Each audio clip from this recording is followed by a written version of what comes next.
el pana, una experiencia increíble. Vamos a hablar con Vladimir. Así es.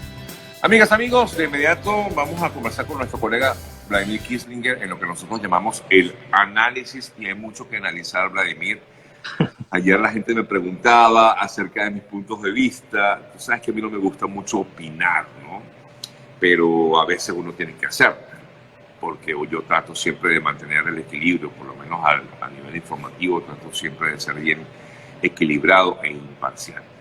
Pero bueno, Vladimir, contigo sí puedo, digamos, un poco hablar un poco acerca de lo que está pasando en la región. Quiero empezar con Colombia, Vladimir.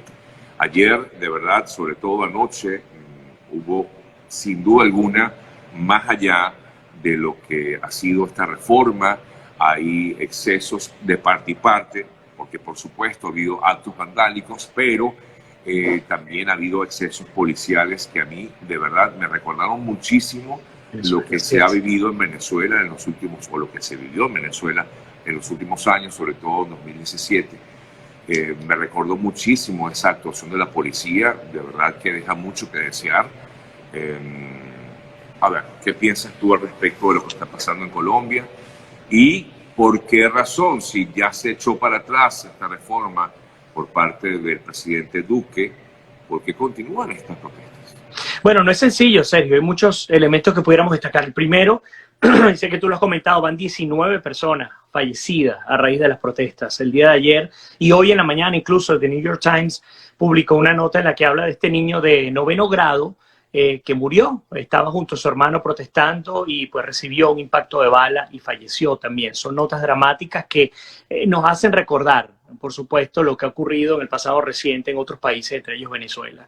Es muy delicado lo que se vive en Colombia. Yo tengo rato diciéndote, Colombia tiene todos los elementos para entrar en un conflicto que lo lleve a procesos de modificación de su estructura política, entre ellos incluso el control por parte de grupos que serían muy peligrosos para el continente. Yo creo que si hacemos un paralelismo entre Colombia, Nicaragua y Chile, los tres países recibieron protestas en distintas, diferentes ocasiones. El caso de Nicaragua, por ejemplo, con Daniel Ortega, el 19 de abril del 19, si mal no recuerdo, 2018, la protesta fue justamente por una modificación al Seguro Social en Nicaragua.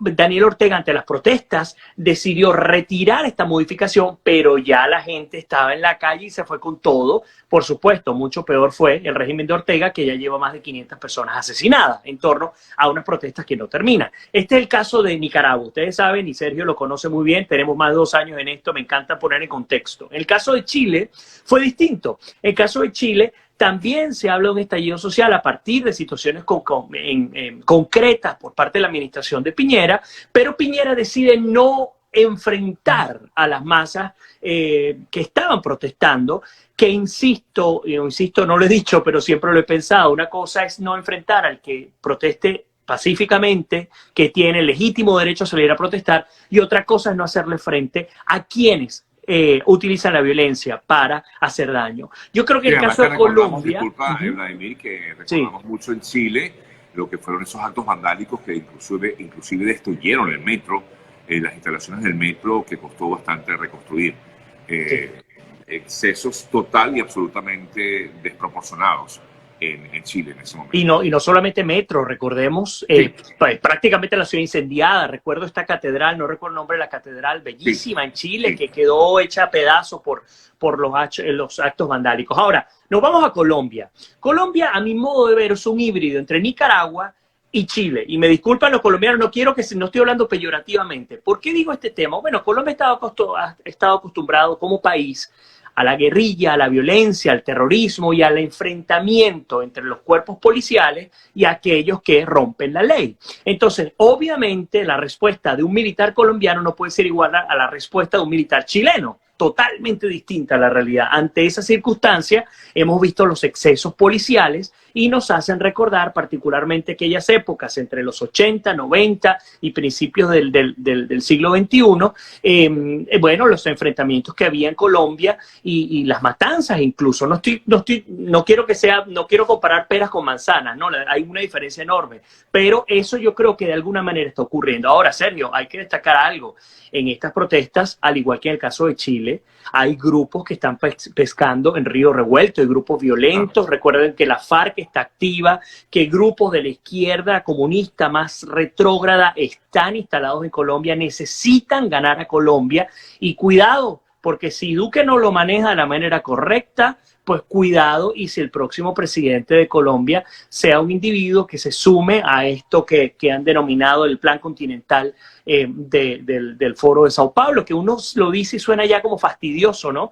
Pero en la práctica ocurre, las cosas se mueven, y al menos esa es la lectura inicial. La violencia, Sergio, tú lo has retratado en tus redes, la violencia con la que gente ha atacado lugares, centros comerciales, es dramática, y ahora pues esa violencia ha recibido una respuesta violenta por parte de algunos individuos que forman parte de los cuerpos policiales y militares. Bueno, pero ha habido efectivamente excesos policiales. Sí ha habido. Ahora, ¿quién tiene la culpa?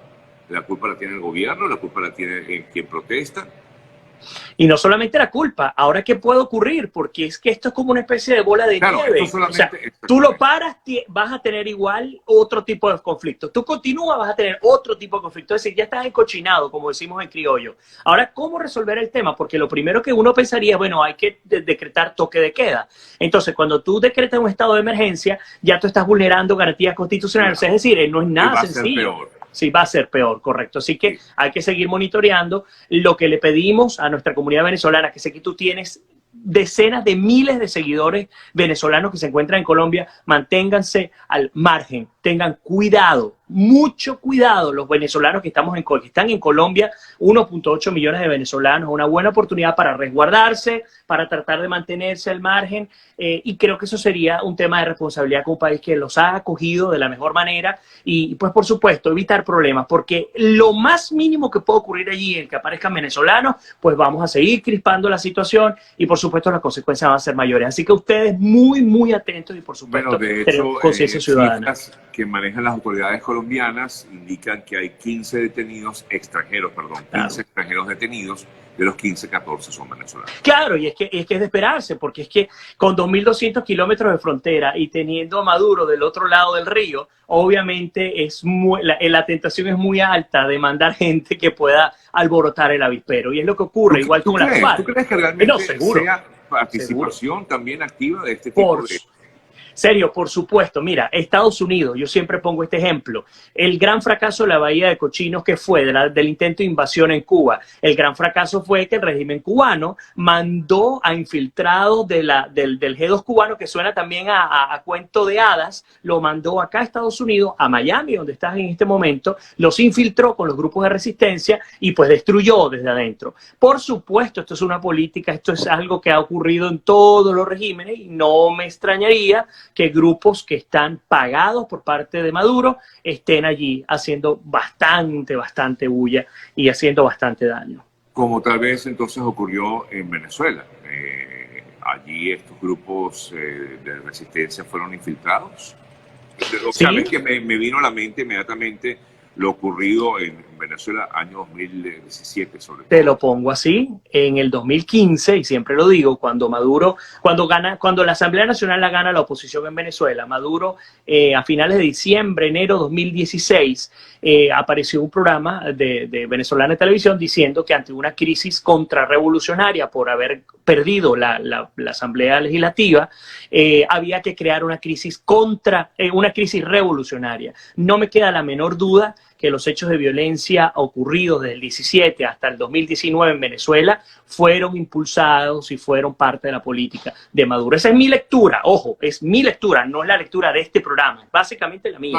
Y por supuesto la respuesta fue cómo recuperar, y así lo hicieron. Bueno, se fueron con los rectores del CNE, se fueron con una Asamblea Nacional Constituyente, recuperaron la Asamblea Nacional, etcétera. Eso fue una estrategia. Entonces, sí, Sergio, eso ocurre, y es parte de estrategias que están muy bien pensadas y que no son improvisadas y que tienen años de haber sido probadas en distintos países del mundo. Así que lo que ocurre en Colombia, seguiremos monitoreándolo, es muy delicado, es muy triste. El nivel de violencia, el nivel de abuso policial también, afortunadamente no es la mayoría, pero yo espero que no solamente Iván Duque, sino que el cuerpo jurídico de Colombia se encargue de darle coto a estos individuos que están dañando también al resto de la unidad. Y tú lo decías muy bien, esto viene por una reforma impositiva que impulsó el presidente Iván Duque ante la crisis del COVID y porque necesitan más dinero. Finalmente recogió esa reforma, pero cuidado, ¿quién controla Bogotá?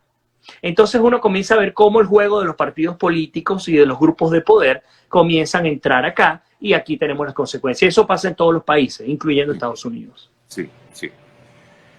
Bueno, vamos a esperar a ver. Yo lo que, de verdad que uno lo que espera es que la situación se maneje en paz, pero dudo que esto ocurra porque después de la violencia registrada anoche en Cali, esto va a seguir seguramente en el día de hoy y puede repetirse además en otras localidades de Colombia, no solamente en la misma Cali.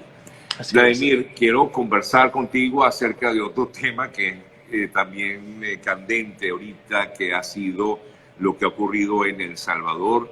Ahora es visto Nayib Bukele como un autócrata. Algunos sectores, ojo, lo ven de esa forma. Ayer Bukele una vez más manifestó que él lo que estaba era haciendo lo que el pueblo le había pedido, que era hacer una limpieza en casa, una limpieza interna. A ver, ¿cómo lo podemos ver? Porque no es fácil. Entendemos perfectamente, y eso es lo que yo comentaba ayer, yo veo perfectamente, entiendo la posición de Bukele. A ver, yo, si yo quiero limpiar mi casa, pues efectivamente tengo que empezar con lo más sucio, pero también debo respetar normas.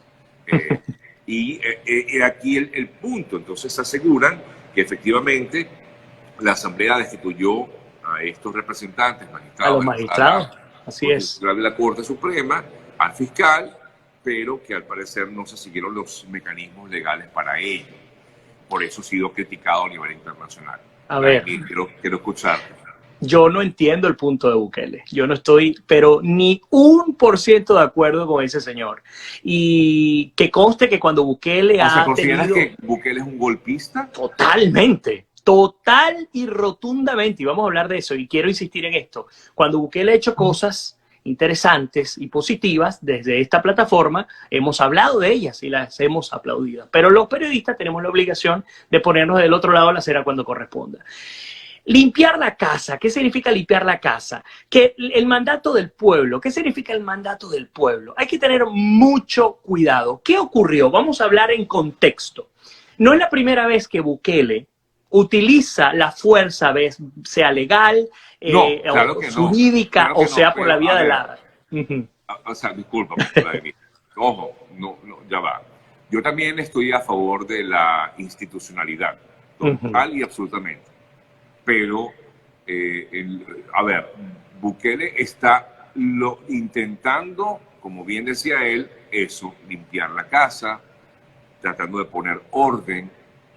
De hecho, criticó un comentario que le hacían opositores venezolanos como Julio Borges. Sí, correcto. Decía, ustedes lo que ustedes hayan hecho, y de hecho lo criticó, le dijo incluso que estaba, ha sido también genuflexo pues, al régimen, etcétera. Pero prácticamente está diciendo, déjeme tranquilo hacer mi cosa en mi casa. Bueno, así lo dijo. Nosotros tenemos derecho a limpiar nuestra casa, esto no es asunto de nadie. Pero no se lo dijo a Borges, se lo dijo a Estados Unidos, porque es que es interesante. Se lo dijo a la lo que hay que destacar es que el rechazo, Sergio, o por lo menos las manifestaciones de preocupación, vamos a darle el tenor correcto, de preocupación. De hecho, ha sido así, ha sido una manifestación de preocupación. Claro que preocupa, porque, a ver, pero ¿cómo haces para cambiar de una cosa a otra? Allá vamos, justamente allá es donde quiero caminar en esta discusión. Entonces, fíjense, ok, tenemos el caso particular de la oposición venezolana que ha quedado salpicada esta semana por las declaraciones de Bukele. Eso es un tema al margen, porque realmente ya ustedes saben incluso cuál es mi opinión sobre la oposición venezolana. Sin embargo, cuando comenzamos a ver que la administración de la Casa Blanca manifiesta su preocupación, que la comunidad europea habla también de su preocupación, que Luis Almagro, que Vivanco, que uno comienza a decir qué está pasando acá. Fíjense el contexto. Cuando él habla de limpiar la casa, en términos concretos, ¿qué ha ocurrido con los magistrados? No hay hecho de corrupción comprobado, no hay hecho de colusión de poder comprobado. Aquí el punto está en que la Corte del Salvador ha emitido fallos en contra de decisiones del Poder Ejecutivo.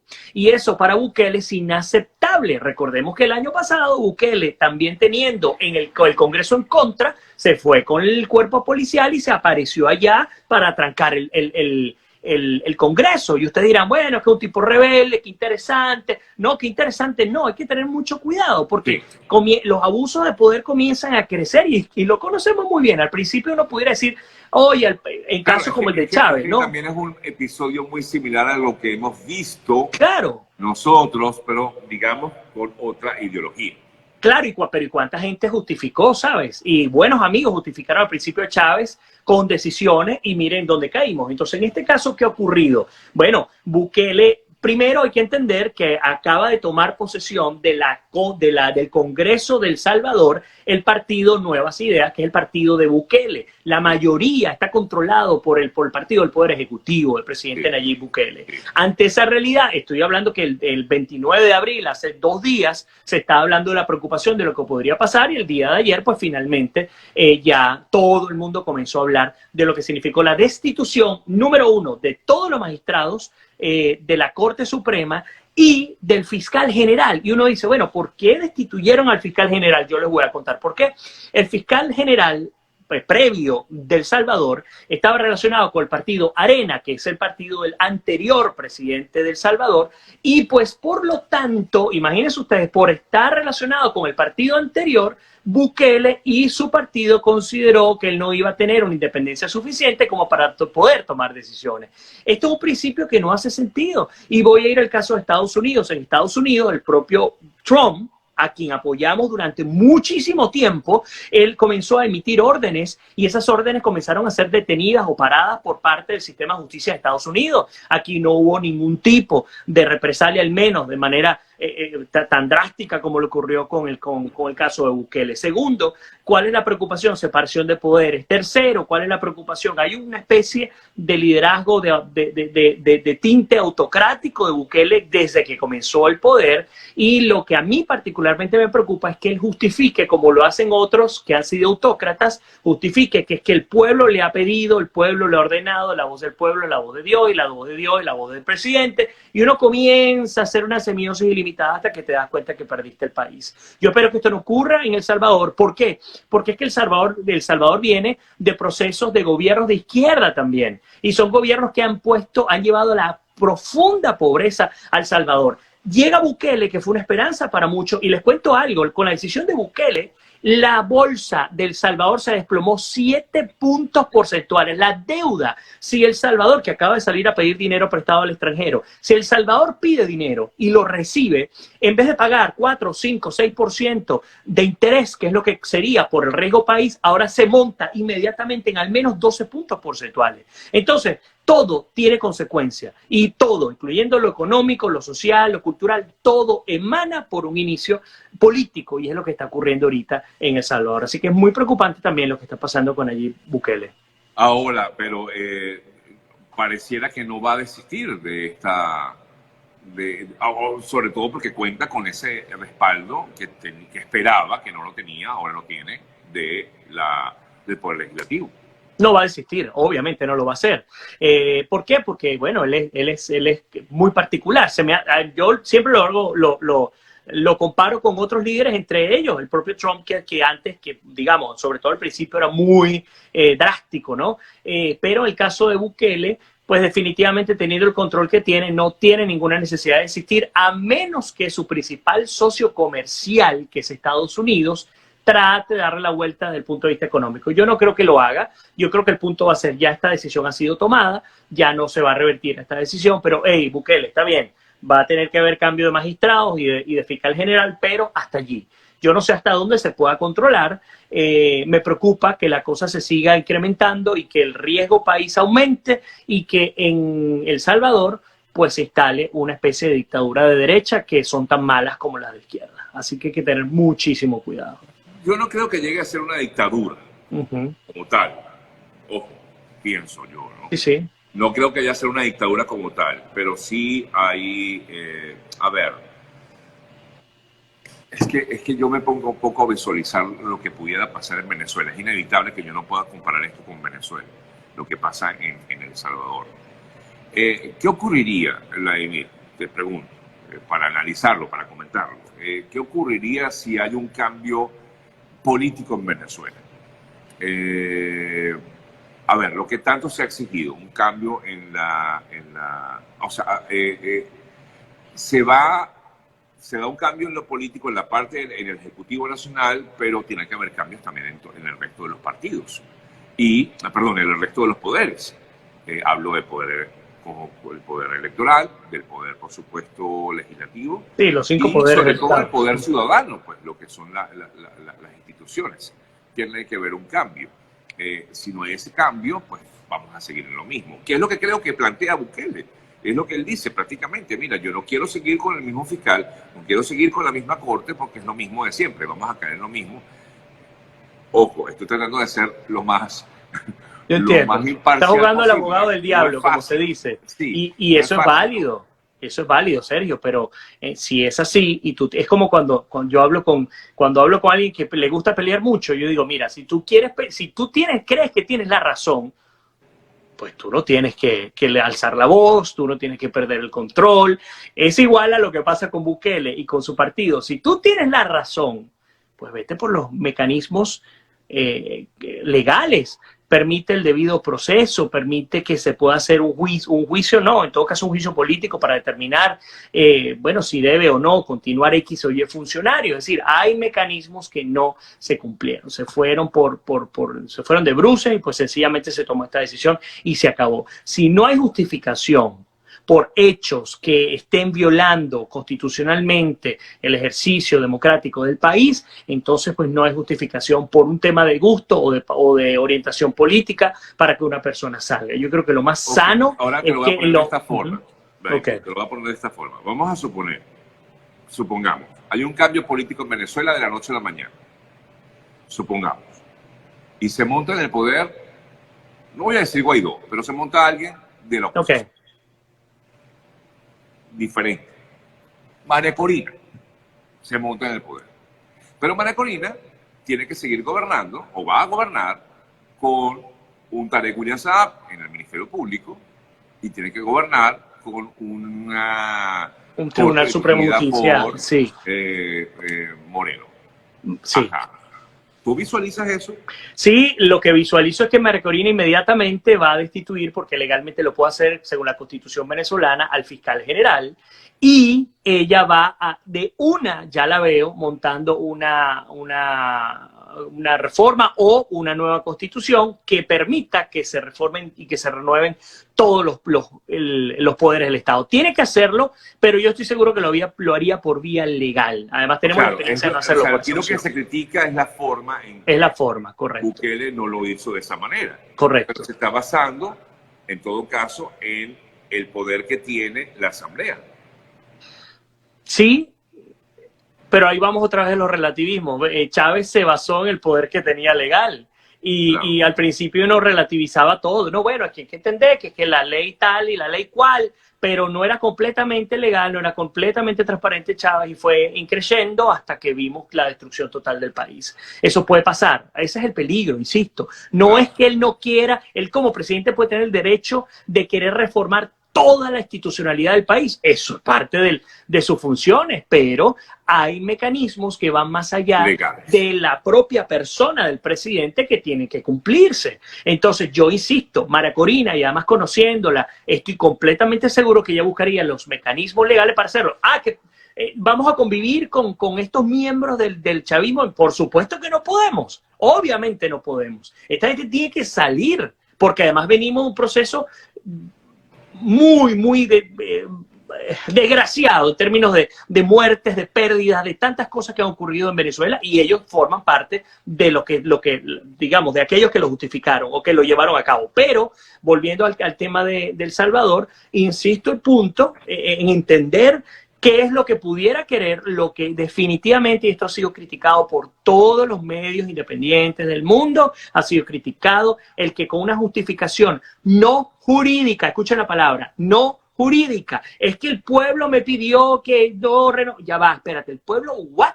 ¿El pueblo Bueno, qué? sí. Entonces hay que tener cuidado, porque uno tiene, por lo menos con Tarek William Saab tenemos justificación jurídica, completica tenemos todos los expedientes, pero tenemos cómo llevarlo con los magistrados del Tribunal Supremo de Justicia de Venezuela, tenemos todos los expedientes, es decir, hay cómo hacerse legalmente para salir de estos individuos. Ah, pero es que no hay nadie que pueda sobre ellos. Bueno, entonces vamos a un proceso de reforma constitucional, se monta una asamblea, se destituyen todos los poderes, se va a un proceso generalizado de elecciones y pues bueno, seguimos adelante. Esas serían las opciones indicadas. Así es, así es, así es. Sí, hay que preguntarle al final realmente al pueblo, no es decir, el pueblo me dijo, entiendo perfectamente este punto. Sí, es delicado. Porque acuérdate, la falacia. Y por eso es que tiene todas estas reacciones en contra, Bukele en este momento, Mira, y es visto pues como un autócrata.